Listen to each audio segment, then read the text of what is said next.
Hello everyone, welcome to Blockchain Basics, a practical approach course. My name is Toshinder Sharma, your instructor. So in this lecture, we'll be going through the definitions. What are the keywords we are going to use during the course? So there are typical some jargons that we'll be using, and I want you guys to follow every time whenever I say this, so that it becomes very easy to understand and learn the course in during the course. So let's go to our next definition. So first, of course, the most common definition is a blockchain. So in this slide, I'm going to explain the blockchain in a very short, but we'll be covering a, this whatever this blockchain is with the entire course in the separate lecture. So don't worry about this being a very short. So let's build our own definition by understanding it first. So it's a decentralized database which stores information in the form of transactions. So what is database? Just a repository of information or repository of data. So it can be public or it can be private. Yes, it is important to know that it can be public or private. It generally store data in immutable way, but how? So we'll talk about that, why it is immutable in a separate lecture. But yes, the data stored in the blockchain are generally considered as immutable, but with a reason, right? So, and it is highly secure. Why? We'll again talk about in the security lecture. Yes, but it is highly secure. It's more secure than the traditional storage. The data gets recorded via consensus based algorithm. What are consensus based algorithm? Again, we'll talk about it later on, but yes, there is some proper method using which the data is generally being stored. It uses cryptography is a method of encrypting a data in such a format so that it cannot be read or understood by someone very easily until unless he is the owner or has the key. So that's a cryptography. So blockchain uses cryptography very heavily, and generally it exists over the peer-to-peer network. What is peer-to-peer network? In this lecture only we'll see in the next upcoming slides.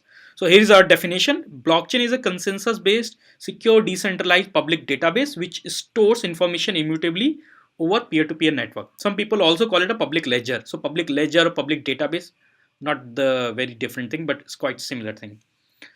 Yes, so that's the blockchain. So let's go to the next slide. What is Bitcoin? So Bitcoin is a cryptocurrency built on top of the blockchain. Remember guys, Bitcoin is not blockchain and blockchain is not Bitcoin. So blockchain is a technology which powers everything, and Bitcoin is built on top of that. Something similar to records keeper, which is built on top of the blockchain. So internet is not Google, or Google is not internet. Like Facebook is not internet, right? Or in Facebook is generally built on the top of internet. That is considered, yes, that's true. So similarly, the blockchain and Bitcoin relation is true, that Bitcoin is built on the top of the blockchain, right? Bitcoin also removed the dependency on trusted third party to execute the transaction. That was the nature of the blockchain. So that's why it is generally considered as a currency which removed the trusted third party requirement. Transaction gets executed by peers based on the consensus based algorithm. Again, the property of the blockchain. Yes, it is recorded in the blocks by the miners. So what are miners? We'll talk in this lecture only. As of November 2016, there are 16 million bitcoins in circulation, right? So there are limited bitcoins available in the market, and one bitcoin is worth currently 730 US dollar. So it's a very expensive currency right now, and it's like a market share. The Google shares, which are around 400 $500 per shares, something similar to that. So cost generally varies because it depends on many things. So Bitcoin also allow you to execute the transaction without trusting the receiving party. So it means you can, without trusting the receiving party, you can execute the transaction and ensure that that person has received it. You can even claim it. You can prove it that person has received the amount.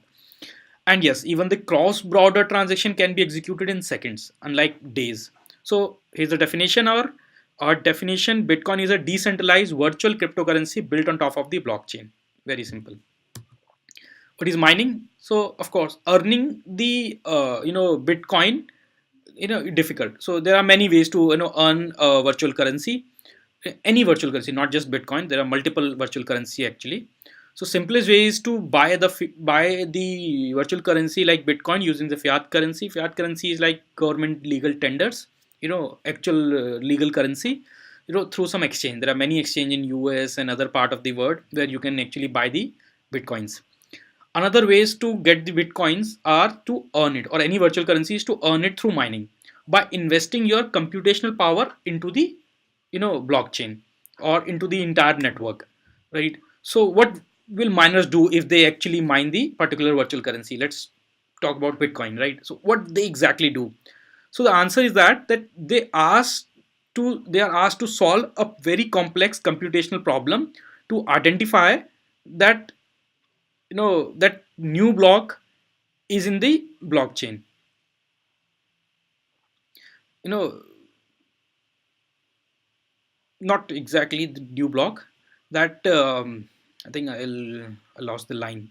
So yeah, so they are actually asked to solve a very computational problem to identify that what should be the next block in the blockchain. So they are actually the miners who will add the block into the blockchain through a certain algorithm. Since and in return of doing that computation, right, they are rewarded with some virtual coins like Bitcoins, Ethereum, or whatever the related virtual currency is. So in case of Bitcoins, they actually the current reward is 25 Bitcoins.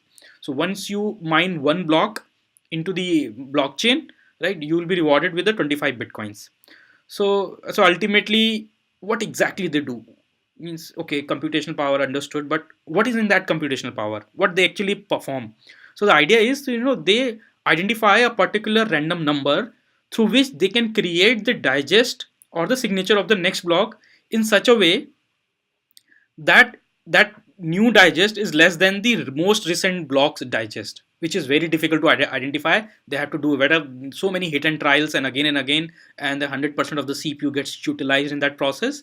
So that's why it's a computational intensive process. This is actually generally intentionally made computationally intensive because it is required for the public blockchain to be difficult. Mining a new block should be very very difficult. So mining is the process of recording the transaction as a block into the blockchain of that currency. So it can be any currency. So consensus algorithm is just a set of rules to resolve the conflicts. So there must be some conflicts. People should say, "Nahin, this is happening. Why this is happening? Why not that?" So who will realize that? Who will actually resolve the conflicts? So that's the idea of consensus algorithm. It's just a computational methodology or algorithms to resolve conflicts in blockchain. That's called consensus algorithms. What is decentralized? So here is the example. So there are centralized network, there are decentralized network, and there are distributed network.